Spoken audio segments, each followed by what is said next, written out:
Fala, gente! Estou chegando mais uma vez com mais um quadro de minha fala e minha opinião sobre o tema. E o tema são eleições, a corrida para a cadeira dos executivos de presidente da República e governadores. Então, a guerra contra as urnas praticamente já começou porque nós temos aí pré-candidatos. No entanto, pré-candidatos para governadores, claro e evidente, mas para presidente da República continua a mesma música. Lula lá, brilha uma estrela e Bolsonaro pro lado de lá. Tá bom? Mas, falando nisso, é importante dizer que nas eleições, promessas é o que mais a gente escuta dos candidatos. Promessas cumpridas, promessas não cumpridas, cartas, programas que mais parece um álbum, porque, ou melhor, um álbum não, uma página de jornal, porque o que tem de promessas, o que tem de projetos ali, e muitas vezes nós já temos exemplo que nem 30% aquele que quando ganha a eleição consegue cumprir essas promessas.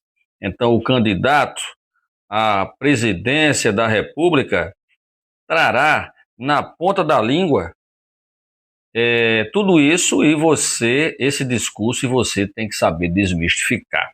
Falando em promessas, você lembra qual foi uma das principais promessas do atual presidente da República? Não? Então, segue a gente. Digo todo dia, nós vamos voltar a comer picanha. É tudo que o povo quer, Ratinho.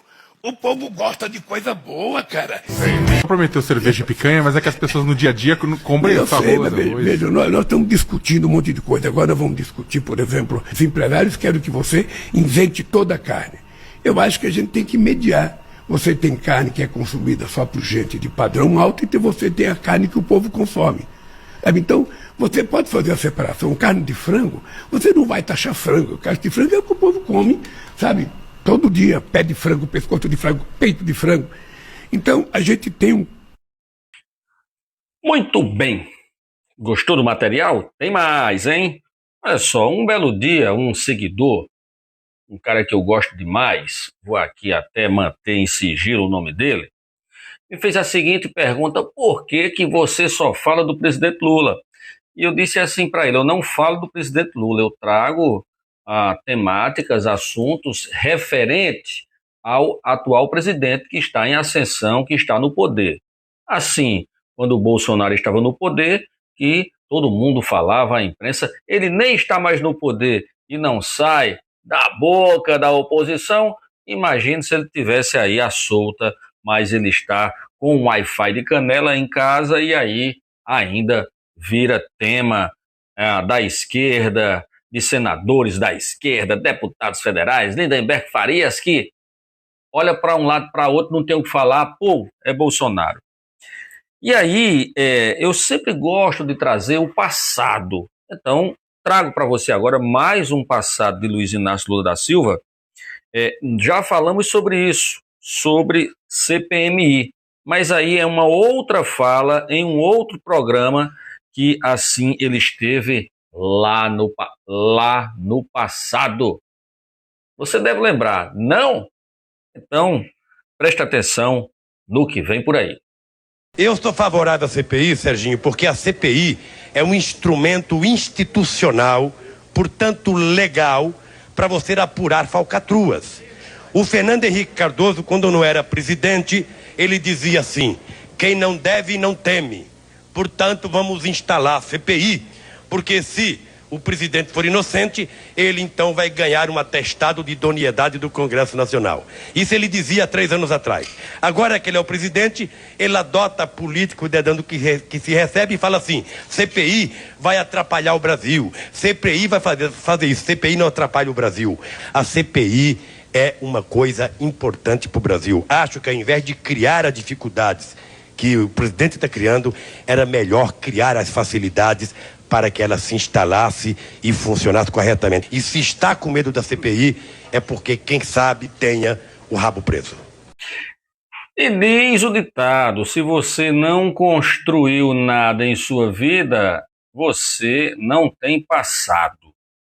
E o passado fica registrado os feitos e os defeitos de cada um. Na política, os feitos e os defeitos, eles podem ser utilizados como arma em plena campanha política. Antes, água.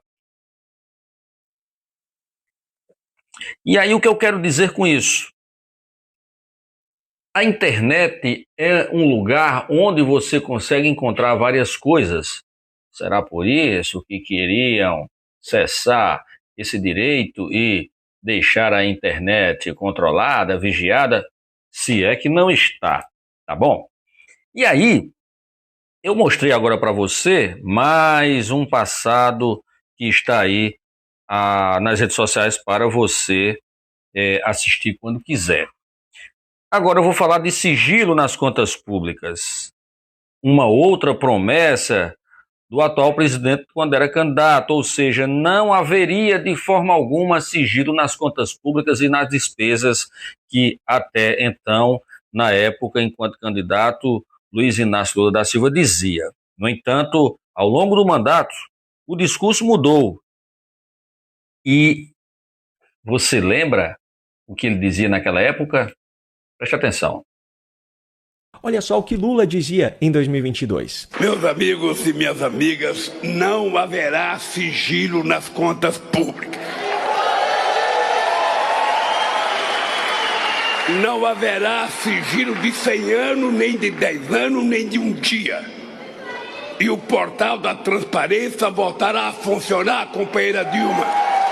E a lei de acesso à informação será cumprida. Ao contrário do que foi prometido, no atual governo Lula, já foram colocados sob sigilo milhares de documentos, que vão desde a carteira de vacinação de ministros até informações referentes a um voo da FAB que trouxe a ex-primeira-dama peruana condenada para o Brasil.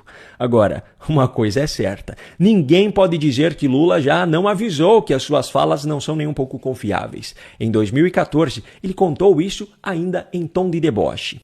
Eu cansei de viajar o mundo falando mal do Brasil, gente. Era bonito a gente viajar o mundo e falar: no Brasil tem 30 milhões de crianças de rua, no Brasil tem 30 milhões. A gente nem sabia, tem não sei quantos milhões de abortos, era tudo clandestino, mas a gente ia citando números, sabe? Se o cara perguntasse a fonte, a gente não tinha, mas a gente ia citando números. O presidente Lula disse assim: qualquer coisa é sigilo de 100 anos, se eu ganhar, eu vou acabar com esse sigilo. E isso precisa ser investigado, se ele for honesto, como diz, não deve ter medo. Em maio de 23, já eleito, Lula afirmou que sem transparência não há democracia. E eu sei que nós não temos as informações. Ao longo desses 2 anos de governo Lula, vários momentos em que a decisão do governo foi impor sigilo a informações. Por exemplo, a agenda da primeira-dama Janja, que somente recentemente passou a ser divulgada pelo Palácio do Planalto. Também sigilo em relação aos gastos da presidência com helicóptero presidencial, sigilo em relação aos gastos da presidência da República com alimentação no Palácio da Alvorada, que é a residência oficial do presidente da República. Promessa de campanha de Lula em 2022, ser um governo transparente em razão das críticas que Lula fazia a Bolsonaro. E eu queria terminar dizendo para vocês, nós temos mais 2 anos de governo. E vocês aprenderam uma lição. Construir leva décadas. Destruir, basta um aloprado ganhar as eleições. Eita, que o quadro de hoje de Minha Fala e Minha Opinião, vai dar o que falar. Pois é através dos seus feitos, sejam eles bons ou ruins, que você conquista as pessoas. Preste atenção no que eu estou dizendo. Mudando de assunto, o tarifaço. Eita, ainda está de vento em polpa, preços altos, produtores preocupados com a produção, fábricas demitindo pessoas. Então temos aí pela frente um aumento no número de desempregados. E aí nós temos aí matéria na rede social dizendo que o Brasil aumentou o número de pessoas com carteiras assinadas. Opa, peraí, calma, como assim? Vamos rever os números, tá bom?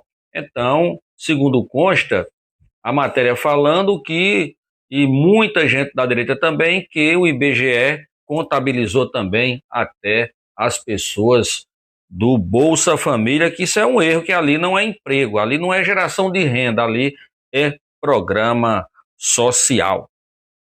Sobre isso, eu quero que você preste bem atenção nesse material que eu trago agora para vocês. Precisa encontrar um jeito de que a nossa relação comercial não precise passar pelo dólar. A frase soa ousada, mas na prática só escancara o desconhecimento sobre como o sistema financeiro global realmente funciona. Porque o dólar não virou a moeda do mundo por sorte e muito menos por votação, foi estratégia. E começou em 1944, durante o caos da Segunda Guerra. Na conferência de Bretton Woods, os Estados Unidos propuseram um acordo. Eles ofereceriam estabilidade desde que o mundo aceitasse o dólar como referência internacional. A promessa era simples: o dólar poderia ser trocado por ouro a qualquer momento. Era a única moeda com essa garantia. E qual foi o resultado? O planeta inteiro passou a se balizar por ele. As moedas locais deixaram de ser ligadas ao ouro e passaram a seguir o dólar. E isso transformou o dólar em um idioma único para o comércio internacional, das commodities ao petróleo. Mas essa garantia durou pouco. Em 1971, os Estados Unidos romperam com o ouro, rasgaram o lastro e ainda assim nada mudou. O mundo seguiu usando o dólar. Mas por quê? Porque mesmo sem o ouro por trás, ele ainda era mais confiável que qualquer outra alternativa. E a lição é clara: o dólar não se mantém por justiça ou por simpatia dos demais países. Ele se mantém porque oferece algo que ninguém mais conseguiu entregar: previsibilidade. Você pode até odiar o sistema, mas se não tem algo mais confiável para colocar no lugar, o sistema continua. E sabe o que mais funciona assim? Investimento. O mercado está cheio de gente que é entusiasta de ativos, que adora correr risco, às vezes até mesmo com o capital dos outros, que odeia o CDI, desconfia da renda fixa e quer fugir dos bancos. Mas enquanto estão brigando com o sistema, estão deixando de fazer o mais importante: organizar o patrimônio, criar uma política própria de investimento, ter um plano que não depende de modinha, de guru ou de cotação, porque no final das contas, confiança não se compra, se constrói, com método, com coerência e com estratégia. E se você ainda não tem isso, tá igualzinho aos países que querem sair do dólar, mas não tem para onde ir. Para finalizar o nosso quadro de hoje, aí eu agradeço a todos vocês, porque às vezes a gente publica um vídeo acima de 8, 9, 10 minutos, até 12, e você que me segue, você que não me segue também, assiste, e aí a gente consegue encontrar, passar de números. Até então que eu ficava temendo em saber se você estava assistindo, tá bom? Então deixem suas opiniões, seus recadinhos. Antes de finalizar, eu quero pedir uma coisa, antes de falar do último tema aqui para você, tá bom? Nós estamos com 3.818 seguidores. Me ajude a fechar nos 4.000 até o final do ano. Falta apenas 182 seguidores para a gente fechar a casa dos 4.000. Me ajudem! Gente, agora eu vou falar de uma coisa também seríssima. Nós somos o país do imposto. São mais de 90 tributos em vigor no país. Alguns representam até mais de 80% do preço do produto. O Brasil apresenta a 14ª maior carga tributária do mundo, à frente de países como Reino Unido, Canadá, Estados Unidos e Japão. Então, é preciso que você preste atenção. Quando você for escolher o seu candidato, nas promessas, naquilo que ele quer trazer para melhorar a sua qualidade de vida, a nossa qualidade de vida. Porque do jeito que está, a coisa está ficando, o caldo está ficando ralo, tá bom? E caldo ralo não sustenta ninguém, você não consegue ter energia. Tributação em cima da iluminação pública, da água, do gás de cozinha, dos combustíveis, dos produtos que você compra na feira livre, nos supermercados, na compra de móveis e imóveis, pessoas que não estão conseguindo nem mais pagar a prestação da casa própria porque não conseguem honrar a prestação. E aí o sonho da casa própria, se transforma em pesadelo. Então, isso é só um aperitivo. Eu trarei mais coisas depois para você, que é para você ficar ligado. Cuidado com promessas, cuidado com fantasias, cuidado com aquilo que estão dizendo e, de repente, quando você aperta a tecla verde, vem a decepção das promessas não cumpridas. Valeu? Então, até a próxima. E você já sabe, sou Adriano Lourenço e este foi mais um quadro de Minha Fala e Minha Opinião sobre o tema. Até a próxima. Tchau, tchau.